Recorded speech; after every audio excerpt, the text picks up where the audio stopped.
avião ele começou a levar toda onda. Uti wapi? Avião tem que sair. Eu onde foi para uti wapi? Uma pessoa tem conhecimento se está saindo aonde? De que país que você está? É a penini ou eu ali? Está na terra ou na vida eterna? Tosa ya mabele ou tu ya vida eterna? Donc ma question est il faut que ça n'envoie tout le monde. Uti wapi? Eu só que de wapi? Mais avant o termine wapi? Yeba na uti wapi? O cristão tem que ter o conhecimento disso. Antes de saber que a levantar-te aonde, tem que saber primeiro saíste aonde. Só que ele contou uti. Se tu sabes onde saíste, é verdade, eu vou ir para o termine wapi? E na verdade também saberás onde estás de pé. Eu usei que de wapi foi ir para agora. E estás aí aonde tens que ter o conhecimento. Bilogo eu onde me foi ir para agora. Cristão tem que ter conhecimento disso. Bah, ter a mission de l'eau que ça a été très compliqué, mais pour des raisons il y a connaissance de l'eau que ça a lango. A pregação de hoje não vai ser muito complicado, mas por razão de conhecimento que nós temos, Tant tellement que ça manquait, o tempo mesmo que é tão il pouco, faut là começar a programme na canne qui a parti aux États-Unis, tenho que preparar ou concluir com o programa que eu preparei muito bem, na filtrer amor, que eu vou primeiro filtrar um pouco, na concentrer amor. vou concentrar, Et puis ego kana moi ministre ba pesingai. que tenha um minuto também que me entregarem. Et ce qui est au côté, Se não vai chegar, semaine prochaine, tous les sous awa. semana próxima, Aleluia. aleluia. Est-ce que vous avez très bien pour ça? Será que estão entendendo? Bien. Bem, Mon numéro wa binyo kan to banamo a partir de nzambe tamane ko visiter mabele oyo Deus quando veio visiter essa terra, qui est mukana Genèse. livro de Gênesis, Tira na pesa no verset exato mingi to kolunda a bino no so yebi yango mais mukana Genèse nyo so dero to tante ko resina o filtre yango. Aleluia. Gênesis, todos vamos para falar um pouco.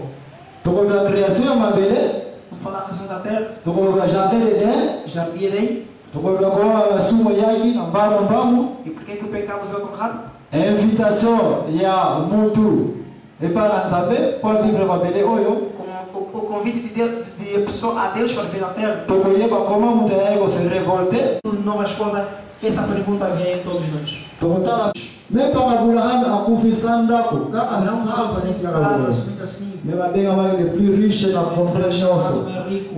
Abraham atia ko tokanda pa brikite, Abraão nunca ficou de construir atia uma ko casa, na village te, nem numa cidade. atia ko na sika mo na mabele oyo te. Uma coisa que Mais benga mi yelo mais le plus riche na Moyen-Orient. Alléluia. chamaram do homem é rico. Tokoyeba soki yo mondi me no se ba dollar na poche ko na tete. Sasa pamoli ngai soki solo. Se é verdade, Mbongo na yo, ngolo ko lo etenga na sambe na tala kuti pamoli ngai. Deus abençoe. Kiema na mtokomi na wele o ko mona ande oyo.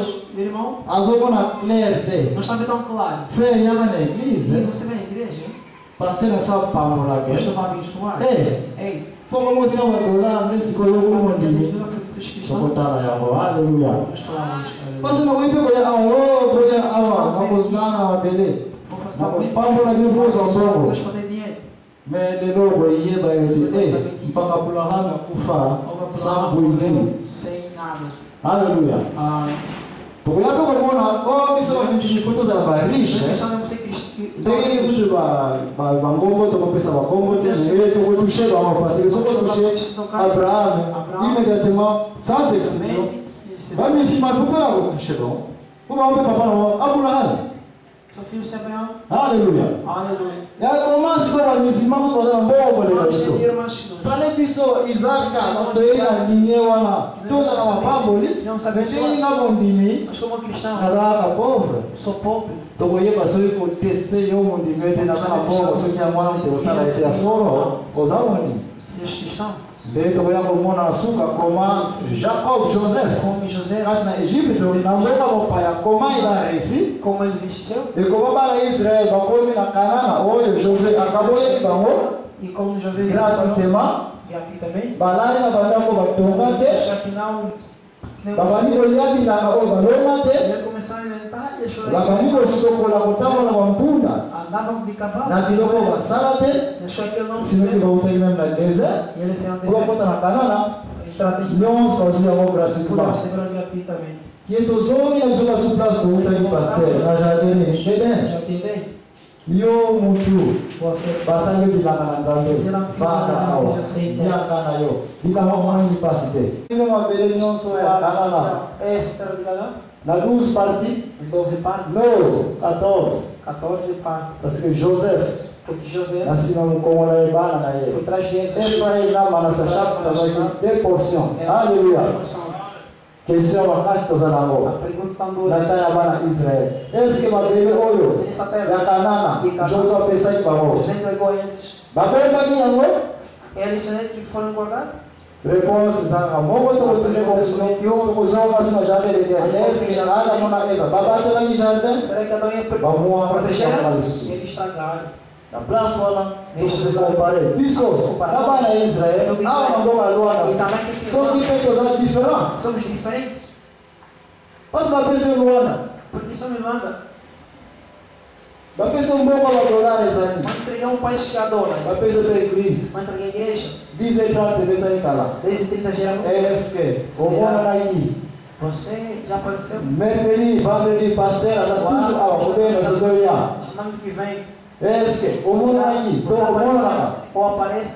est-ce que Adam na Eva ya yo te Será que sokoyeba eu em você? mais mateya moso na banza esili kobanda parce kosili koyeba na pesi miza plan nyonso Já disse todos os planos. wapi tokobanda Onde vamos começar? e wapi tokosukela Vamos terminar aonde? loba oyo bazali na mwa connaissance avance Não plus que na bible mais que eu. bayebi na bango jake na kumba biso kaka Podemos levar nini nzambe o que alingaki é que Deus na tinha ntango ye na mabele aqui na terra. kondela ya nzambe A vontade de Deus. sumo ya nzambe A vontade de na Deus. yo mutu ezalaki ndenge nini Como eyo mondimi lelo te